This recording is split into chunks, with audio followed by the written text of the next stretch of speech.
a lot of the fans, they get so excited for these paint schemes and the new ones that come out. For you guys as the drivers, do you feel the same way? Do you get a little extra pumped up about new ones? Absolutely, yeah. It's nice to get a little change of pace and do something different. I'm sure all these cars out here had a proud history on the road, but tomorrow night right here, they're about to meet their demise. There were rain clouds circling above at the end of the night and controversy on the track as Ryan Blaney won the race and Kyle Busch claimed he jumped the restart. Courtney, how about for you? He mentioned that he took you out last year. He ended up winning on Father's Day. So are you looking for payback this year? I mean, you're not going to take it easy on Dad, are you? The night started with just a cover over a number 88 car and a clue as to what it might look like. That clue is the bottle that I hold in my hand right now. It's Mountain Dew Dew Shine. We're used to seeing Carl Edwards dominate on the track, but today he took to the turf and showed that NASCAR drivers really are first-class athletes. There you go. With the college sports season starting to slow down a little bit and a lot of the bigger sports on hiatus, this is where we see our biggest coaches meeting up with ETSU's biggest fans. It's the Game Time Tour in Elizabethton, and I'm joined right now with new men's head basketball coach Steve Forbes. Coach, thank you for joining me, first of all. What has this whirlwind been like for you over the last month? It's been crazy, to be honest with you, but it's been a good crazy. You know, I haven't been back to Wichita since the press conference, so I'm wearing a lot of the same clothes over and over, but going to the dry cleaners. But it's been very busy, but yet, you know, the people have been very outgoing and have really welcomed my staff and myself here, so it's been a lot of fun. And finally, just kind of quick, an event like this, Game Time Tour, how big is this for you? A lot of people are seeing you for the first time. It's huge. You know, you get a chance to get out and really touch people and meet them for the first time, and you know, first impressions are really important, and so I've tried really hard over the last 3 weeks to be on campus, to be in the community and be with the students, the fans, the boosters, and just try to put a good foot forward. All right, Coach Steve Forbes, thank you so much for joining me right now. Have fun with all the fans out there tonight. The Game Time Tour has 7 more stops coming up now. As this rolls into town, NASCAR's rolling out. You don't really see a lot of excitement out of Matt Kenseth a lot of times, but last night there was a lot of relief coming from the driver of the Dollar General Toyota. After 9 hours, 11 cautions, and a track record 511 laps, it was another streak disappearing into the foggy Bristol night sky. That was a 51-race winless skid for Kenseth, the driver rolling into victory lane. Just mainly excited but relieved that we won. You know, we had such a great year in 2013. We came short of the championship, but we won a bunch of races and some poles, and it's been a little bit of a dry spell since. We've had some chances, just everything didn't fall into place for us, and feels good that tonight it did. Now I'm going to have a lot more from the Game Time Tour tonight at 11, but for now, live in Elizabethton, Jake Young, News Channel 11 Sports. I had a thermodynamics class for an hour, a circuits class, electromagnetisms for an hour. And after that, a lab. Grab lunch on the way, you're eating food as you're walking over to the complex. Meetings, practice, lifting afterwards, and then watching film. It's kind of a fun day, yeah.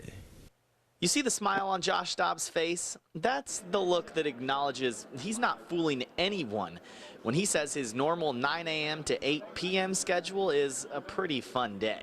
And it's not many people doing what he does, you know, on a daily basis. Just to balance that and play football, let alone be the quarterback and the leader of our team, it's big to see him do that. We all know Dobbs as the athletic quarterback for Tennessee, but you may not know that he's training to be an aeronautical engineer. I've always been interested in it. I remember when I was younger, it kind of started when we would go to the airport.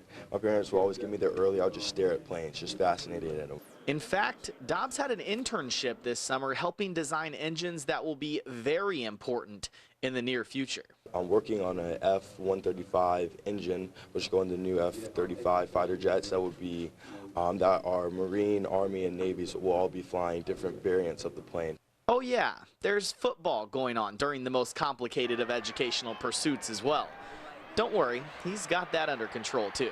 We used to always sit in the room and talk about, you know, how we want to impact this team, you know, how we're going to, you know, impact this program, you know, what we want to do, what we want to accomplish, and he's living up to everything he said he's going to do. When you're trying to lead an SEC team to a conference and national championship, and you're studying to build fighter jet engines, you have to have an off day, right? You always know what you're getting with Josh. He's the same person each and every day, and he has tremendous poise about himself. But he's not a robot. Tell me he at least has to step back every now and then. Sometimes, you know, some days I just need a break, so I just go home and go to sleep. But that's just how it is. But don't get it twisted. He'll be ready to get right back at it tomorrow. I know I am ready. I know my team is ready. We're definitely a very hungry team. We're definitely a very competitive team, and we love the game.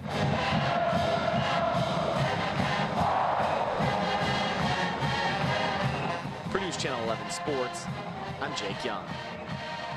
About 20 minutes ago, we got a look at the DuShine product and the covered car down on the floor, but now we've got the man behind the wheel. Dale Earnhardt Jr. here with me now. Dale, you look at this, a lot of the fans, they get so excited for these paint schemes and the new ones that come out. For you guys as the drivers, do you feel the same way? Do you get a little extra pumped up about new ones? Absolutely, yeah. It's nice to get a little change of pace and do something different. Fortunately, with our partners, Diet Mountain Dew, we run a variety of different cars throughout the year, and never the same car twice, it seems like anyways. But excited to unveil the DuShine car tonight in Nashville in preparation for the upcoming race in Bristol. It's going to be a lot of fun. Hopefully the fans like it. I think it's going to look good on the racetrack. When you look at DuShine, the product, it's colorless, kind of harkens back to the moonshine, hence the name. Do you feel like the choice to have that one come out at Bristol was a calculated choice in that effect? I think it's probably, a good fit for Bristol. Bristol's a kind of a rough and tumble racetrack, a little bit of a throwback, and DuShine's a bit of a throwback to the history of Mountain Dew.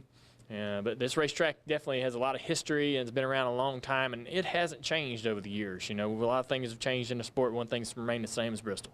You look at the paint schemes as well. Do you guys as drivers, do you get superstitious at all about certain ones? Like, hey, I won in the Michael Smith, hey, I won in the Kelley Blue Book or whatever. Do you get so superstitious and want to get back in those ones? There are probably some things we get kind of superstitious about. They're a little silly, but the race cars themselves, you have some cars that run better than others, some cars that don't. You try to make sure you keep the good ones in one piece and take care of them and get them back to the racetrack. We got one car that we won with both times at Pocono last year, and we've still got that car in the fleet. Try to keep that car in regular rotation. You'll build a new car, and it might not run quite as good, and you get that thing out of there and try again. But, the paint schemes, I love the cars this year. I love this new DuShine car, and like I say, excited to sort of see the response from the fans once we unveil it. All right, Dale Earnhardt Jr. out here going to be unveiling the new number 88 DuShine car in about an hour coming up out here in Nashville. Live, Jake Young, News Channel 11 Sports. One of the races he won at Bristol, I got a picture of me standing next to the trophy, and I'm shorter than the trophy. Bristol stories come in all shapes, and for a young Dale Earnhardt Jr., sizes too. And when you're a kid and you see something that big that you could win at that event, number one, you hoped it never changed, so when you got your opportunity to race there, you could win the same trophy, and you hope that you'd have that opportunity. Junior had his opportunity in 2004, taking home the big trophy at the short track and adding his name to a list his dad is etched onto 9 times. And that's the thing about Bristol. It always has a way of being a family affair.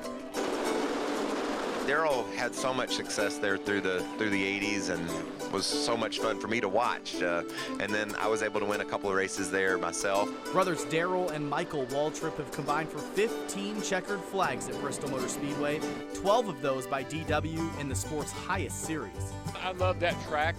I always had a motto, follow me in Tennessee, and I tried to make sure everybody did. No question there. Fans followed Waltrip to a track record 7 straight wins from 1981 through 1984, and little brother took notice too. You see someone have such success in a place, and you just want to be like them, especially if it's your big brother. Another of Bristol's first families is the Allison clan, led by brothers Bobby and Donnie. The Allisons have 6 Sprint Cup wins at BMS, but the wins didn't matter quite as much as a father and son being able to compete together. And that was a great pleasure for me, and for him to be along was just really special all the way. So the trips to Victory Lane, the feeling of conquering one of the most mentally taxing tracks in NASCAR, and the chance to become a Bristol legend, they've always been and always will be a big draw at the High Banks. But another check on that list is to join a family racing legacy, and that remains as alive as ever here at Bristol.